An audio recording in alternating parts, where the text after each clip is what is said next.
I was in Indonesia in 1998 when the Suharto regime fell, which was a very corrupt government. He was in power for 30 years. His children owned every major piece of infrastructure. And I watched a country stand up and fight for their freedom. I watched them take to the streets at Trisakti University shootings. And then I didn't see what I had seen on the streets reflected in the media. And Mum and Dad explained, it's not a free press here.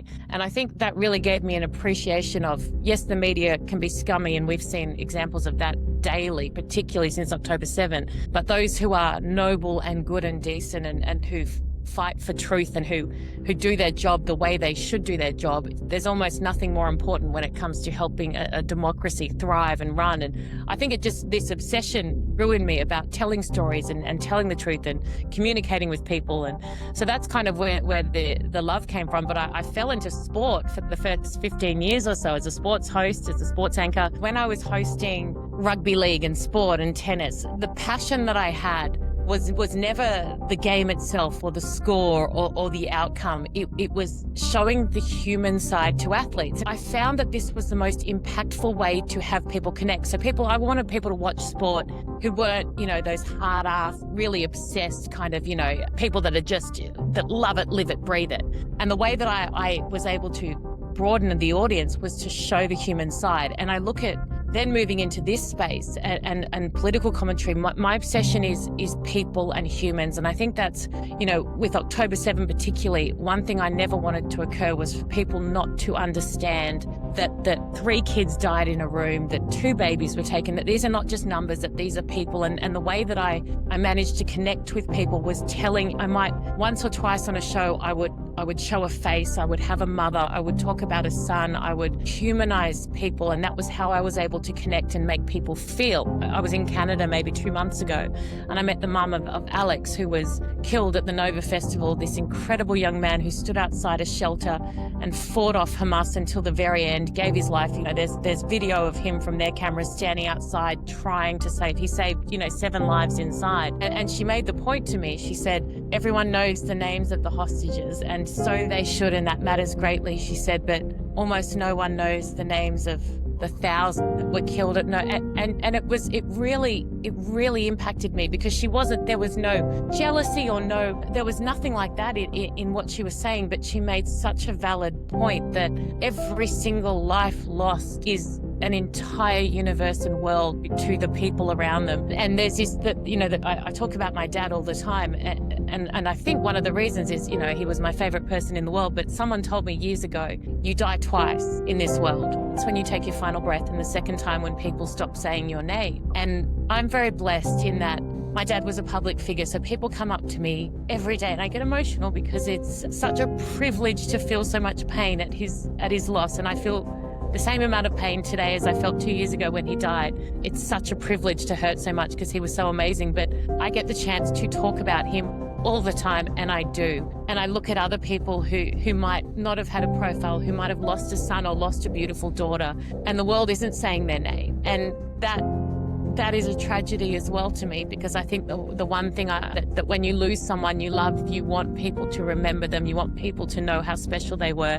And when a tragedy happens, it's usually one person or 2 people, and at the time a big deal is made and you get to honor them. And I think when something like this happens, the biggest loss of Jewish life since the Holocaust, there are so many who didn't get that chance to show the world who they are, and that matters to some people. To some people it doesn't, but to some families it matters, and I want to try and help share their stories as well.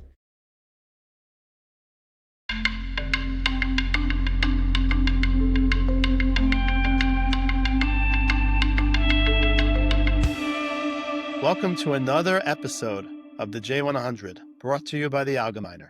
I'm your host, David M. Cohen. Today's guest is someone who has redefined what it means to speak out. You may know Erin Molan as a former sports anchor, the polished face of Australian television, a charismatic voice in rugby league, and a rising star at global platforms. What you're about to hear isn't just a media veteran telling war stories from the studio. This is the voice of a woman who walked away from mainstream media, or maybe was pushed, and emerged far more dangerous, free.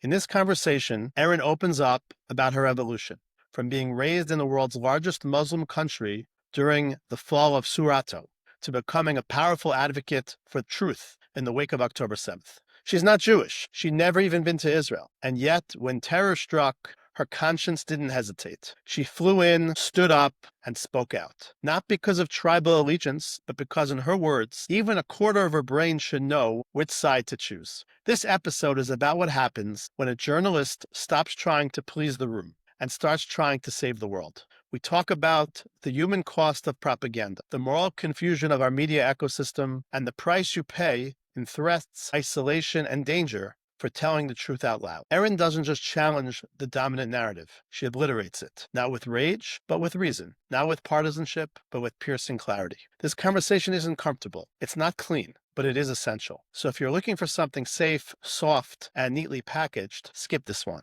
But if you're ready for a wake-up call in the voice of a woman who sacrificed comfort for conviction, keep listening. Erin, thank you for joining us. David, thank you, first of all, for having me. It's such a privilege and a pleasure to join you. And thank you again so much for honoring me over in America. It was the most incredible emotional occasion. So thank you.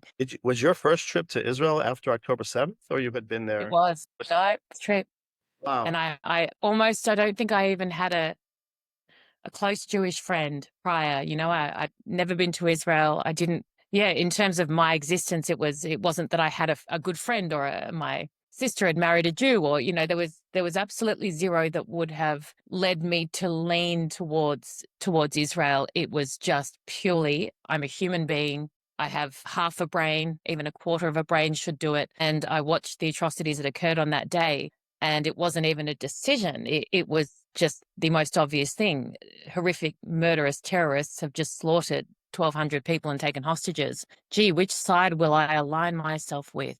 Gosh, what a conundrum.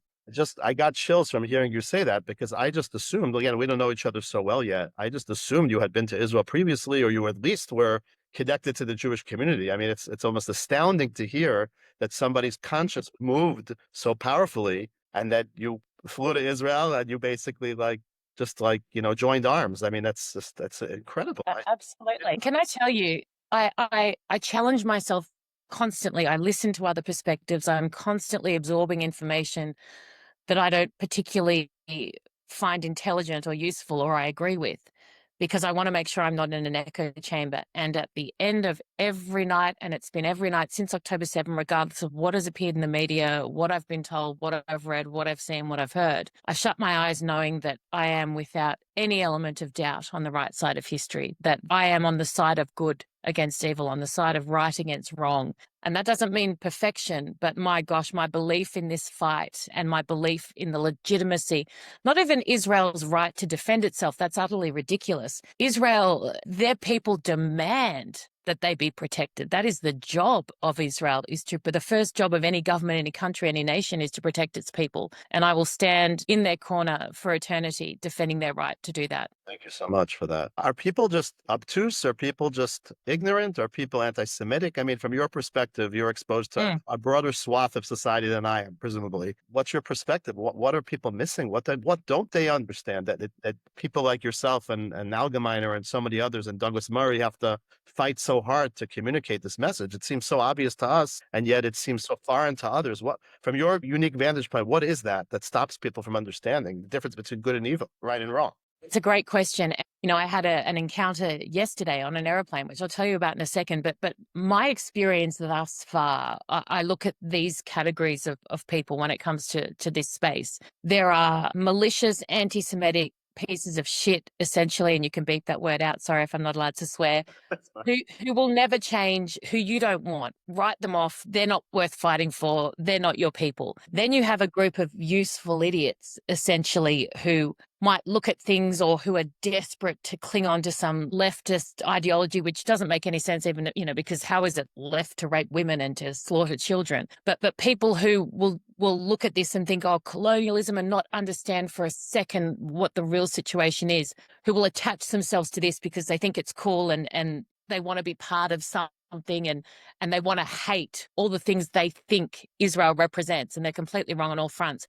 Then you've got a group of people that are actually not really stupid, who are by all other means quite decent people who are victims of such a sophisticated propaganda system that has been in place well before October, that is being put out there by so many sinister players. There are billions of dollars that are behind it.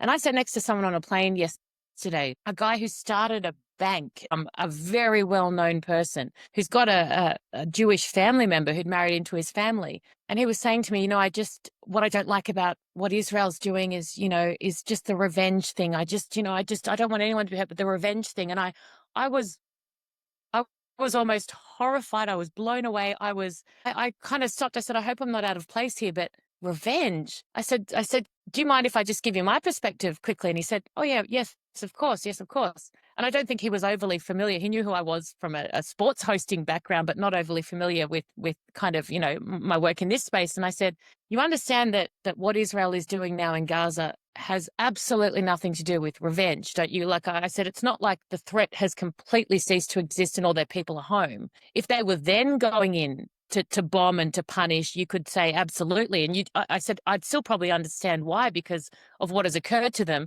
I wouldn't condone it, but I said, but you realize that there are 59 hostages still in Israel, still in Gaza, and that Hamas, the terrorists, still have the capability to kill and burn innocent children in bedrooms. I stood in a room where 3 kids were burned to death. I watched the faces of the blokes who burned them to death on video.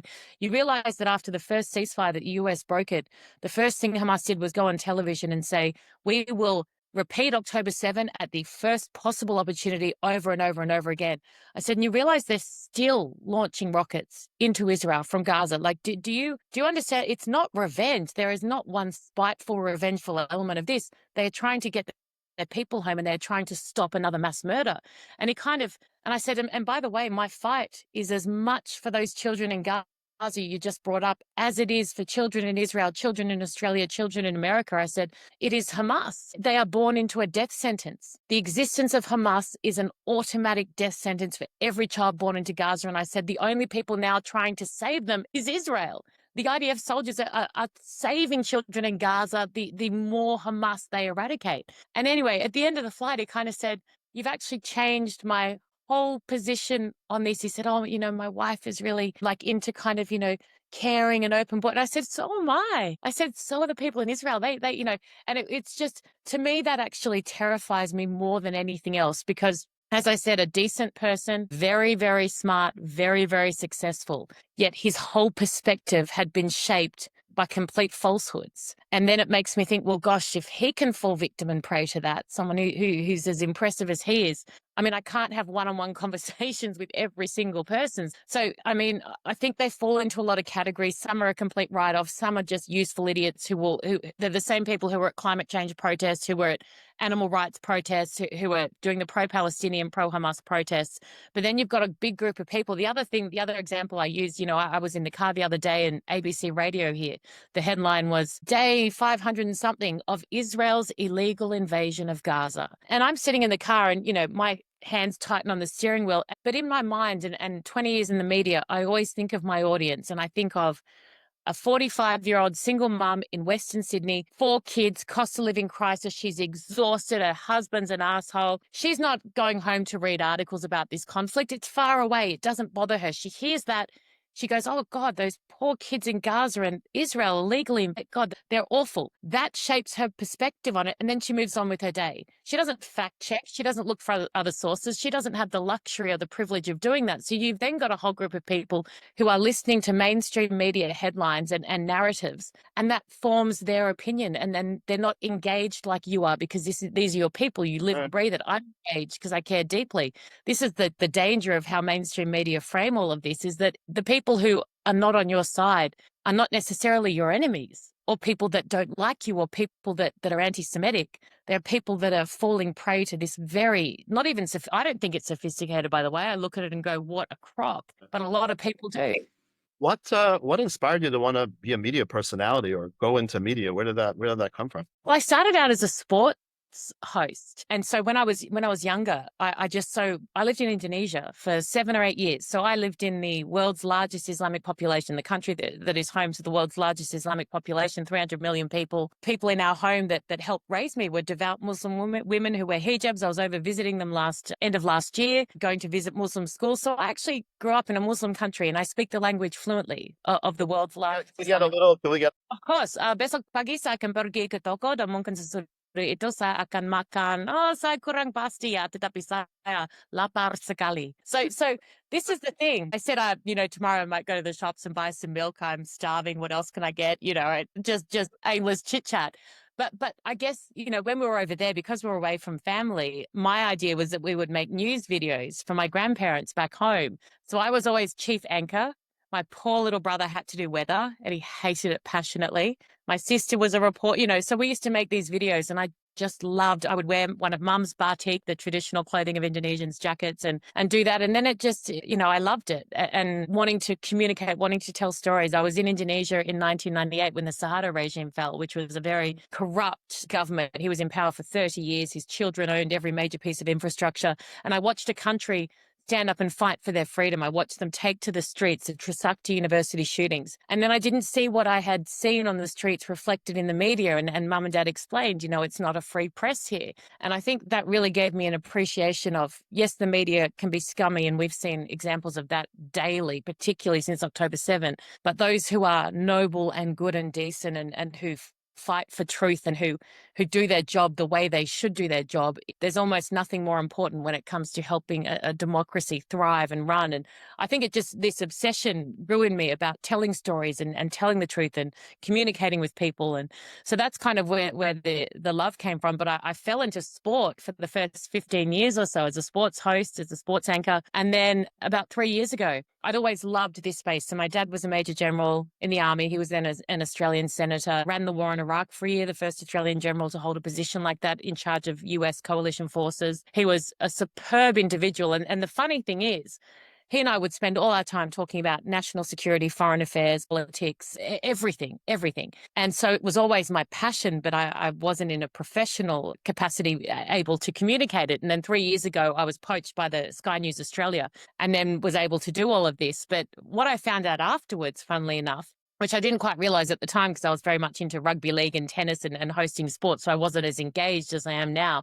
But mum sent me a headline from dad in 2014 when he'd gone to Israel on a mission with a few other generals from America, from the UK, and from Australia to check on our democratic allies, of course, to investigate, because that's what we do to Israel. We hold them to a standard no one else is held to.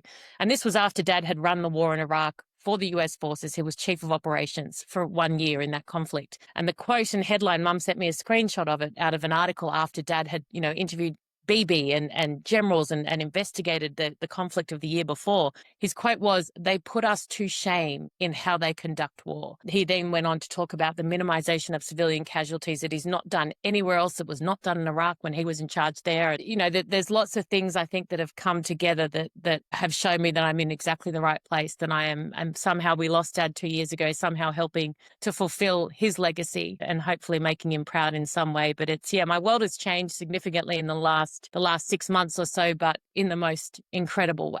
Let me ask you, first of all, I'm sorry about his loss. He sounded like an extraordinarily special, impactful person, and you're certainly carrying on his legacy in the most impressive way. I'm curious, what would you say is what's the greatest similarity between being a sports reporter and being a political commentator, let's say? What would you say? I mean, obviously, reporter, microphone, people, I get it, but is there some strand or thread there where you actually feel like there's a certain commonality? Yeah. I actually love it. I've never been asked this before, and I absolutely love it. I love this question because I've never thought about it before. But I guess what I'd say to you is when I was hosting rugby league and sport and tennis, the passion that I had was never the game itself or the score or the outcome. It was showing the human side to athletes. And now that's a slightly, I'm not equating the two in any way, shape or form, but my passion was always saying, okay, great, you did an incredible tackle, or wow, you won that in straight sets. That was amazing. But then I'd say, what makes you happy? Right. Or what are you afraid of? Or what did your mum tell you when you were little and you blah blah blah blah blah. And I found that this was the most impactful way to have people connect. So I wanted people to watch sport who weren't, those hard ass, really obsessed kind of, people that are just that love it, live it, breathe it. And the way that I was able to broaden the audience was to show the human side. And I look at then moving into this space and political commentary, my obsession is people and humans. And I think that's, with October 7 particularly, one thing I never wanted to occur was for people not to understand that 3 kids died in a room, that 2 babies were taken, that these are not just numbers, that these are people. And the way that I managed to connect with people was telling, I might once or twice on a show, I would show a face, I would have a mother, I would talk about a son, I would humanize people. And that was how I was able to connect and make people feel. And I think it's a similar thing with charities. And I do so much charity work and I host so many charity events. And I would say to the organizers, you've got to make people feel. If you want people to give and to invest and to engage, you've got to make them feel. And whether that's happy, whether that's sad, whether that's hopeful. So I think that the similarity would be the way you connect with people is to make them feel. In the current space I'm in, that feeling is more often than not pain and trauma and horror. I'll just interject for 1 second. It's very powerful what you're saying, because the challenge of remembering the Holocaust, particularly in the milieu that we find ourselves in, is that the Holocaust was 6 million, right? And that's 6 million individual stories, people, right? That's obvious. And that's why people often try to make the equation just so Americans can feel like 9/11, what 9/11 was, and how many 9/11s, what happened in Israel was, compared to like the size of the place. Like it's exactly on your point, right? That when it's just a story, it's like it can be forgotten. But when it's the That's exactly. person, then it becomes real and it becomes alive and it touches people. And that's what you're trying to accomplish. I love that. That's why, and one thing that really kind of almost knocked the wind out of me, and that I hadn't even, I was guilty of doing as well. I was in Canada maybe 2 months ago,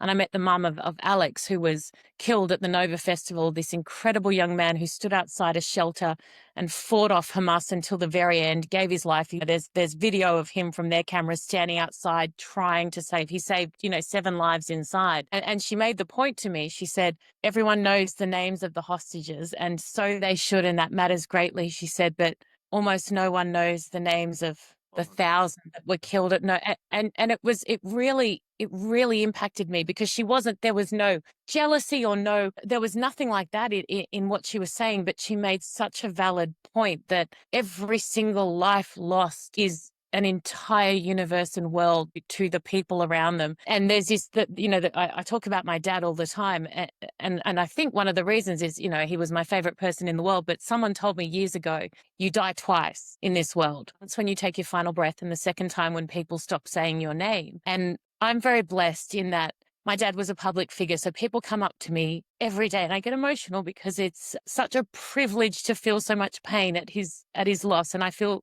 the same amount of pain today as I felt 2 years ago when he died. It's such a privilege to hurt so much because he was so amazing, but I get the chance to talk about him all the time, and I do. And I look at other people who might not have had a profile, who might have lost a son or lost a beautiful daughter, and the world isn't saying their name. And that is a tragedy as well to me, because I think the one thing that when you lose someone you love, you want people to remember them. You want people to know how special they were. And when a tragedy happens, it's usually one person or 2 people. And at the time, a big deal is made and you get to honor them. And I think when something like this happens, the biggest loss of Jewish life since the Holocaust, there are so many who didn't get that chance to show the world who they are. And that matters to some people. To some people, it doesn't. But to some families, it matters greatly. And I want to try and help share their stories as well. Thank you for sharing that incredible vulnerability. It's very, very powerful and very moving. I'm thinking full circle. So when you described kind of, I think, being in Jakarta and playing like newscaster with your siblings, and now kind of today, fast forward to where we find ourselves, maybe you'll talk a little bit about 69X and this brand new venture that you've really, this whole new world of media that I think that you are traversing. And obviously Elon Musk has a vision for what X can be, and you're certainly a partner in that.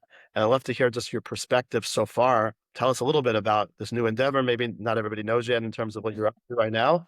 I'm sure a lot of people do know, of course, but I'm curious kind of like what you're learning in terms of when you're kind of free to kind of be your own person versus when you're kind of part of mainstream media, and what the differences are. Actually, again, and I promise I'm not trying to suck up to you, but you've actually just said something that has hit me so hard when you say full circle. When I started doing this as a 8, 9 year old, I was in, my bedroom at home, basically with a little, VHS camera. And now, however many years later, as a 41-year-old single mum, I'm back in a spare bedroom at home doing exactly the same thing after 20 years on mainstream television and network media. So my Lord, it would be sad if the world hadn't changed so much. And, I didn't know that this was the future. But I mean, my existence has changed so dramatically, but in the greatest way. Last year, I lost every job I had. For the first time in my entire career, I was sacked. And not just from one, but from I had 4 jobs in the media and lost them all. And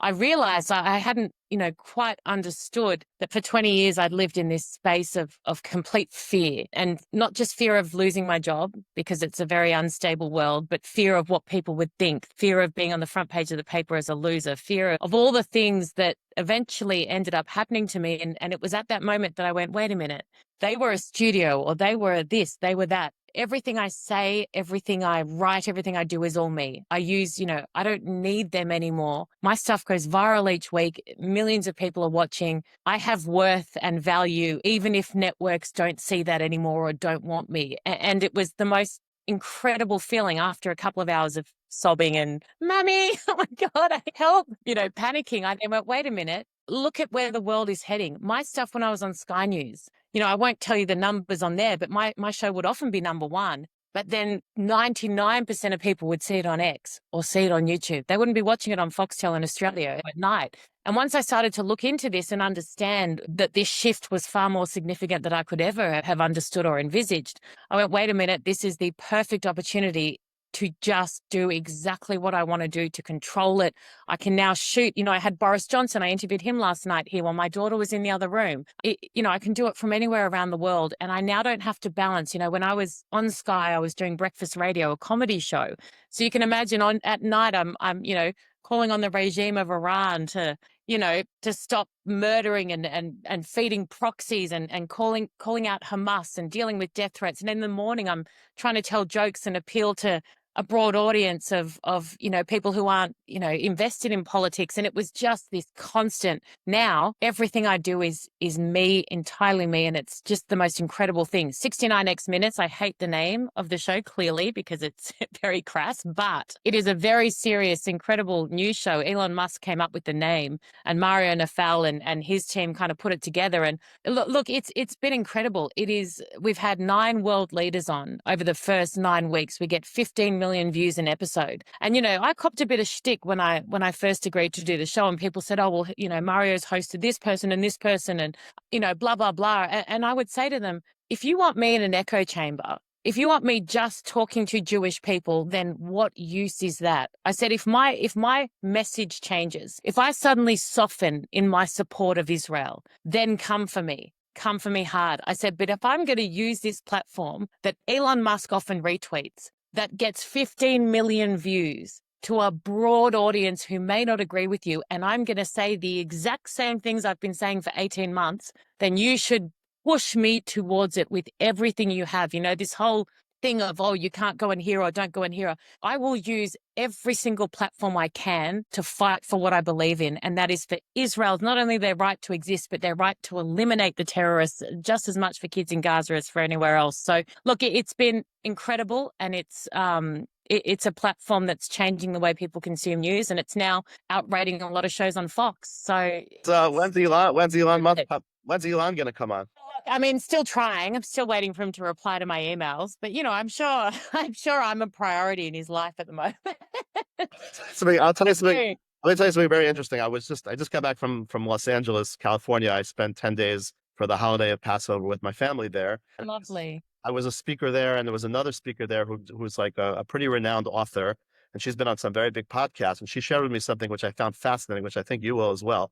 She basically told me that going on TV nowadays, like formal, mainstream TV, it's almost like a waste. You get the clip, nobody watches it, and it's a waste. But if you go on podcasts and you go on platforms that basically have they're evergreen and people could come back to them and so on and so forth, that's kind of where things are at today. She said, I thought it was really insightful. I'm sure you're. Even Scott Jennings, who I was in a meeting with, Linda Yaccarino, the boss of Twitter, John Stoll, who's the head of news on X. Sorry, Twitter. I said Twitter. I'm probably sacked now on X. And there was a group of kind of different people that do stuff exclusively on X. And Scott Jennings from CNN was there, and he was saying, he's on a late night show on CNN that would probably come 10th in the ratings. He said they call it Jennings porn, I think, because he's the only one with half a brain who's sensible, who shuts down. He wears a hostage pin every week. And his stuff gets millions of views on X each week. So on the actual CNN show, it's minuscule, but the clips then go absolutely viral. So it's, I remember when Piers Morgan moved his show entirely to YouTube.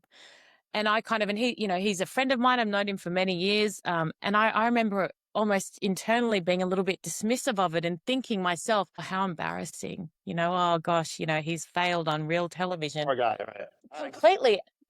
And then very quickly I went, oh, holy shit, he is just, he saw this very early on, and he is, whether you agree with, I sometimes watch him and go, nailed it. Other times I watch him and go, oh my God, are you serious? Particularly in this issue, we probably don't see eye to eye very much at all. But the future of media is in how we consume it, and it is 30-second, 1 minute sound bites, or if it's longer, it's something longer that is there permanently, like a podcast or like a YouTube show. That kind of linear television where you've got to schedule in and watch it in a certain time is dying, in my opinion, a very quick death. And if you don't jump on board what's happening now, then you'll be left behind. What's been the hardest part of what you're doing right now? The hardest part definitely would be the things that I can't control, as in the death threats, the constant targeting of my child. I'm a mum, and my number one job in the world is to protect her and keep her safe, and that matters to me more than anything else. I guess I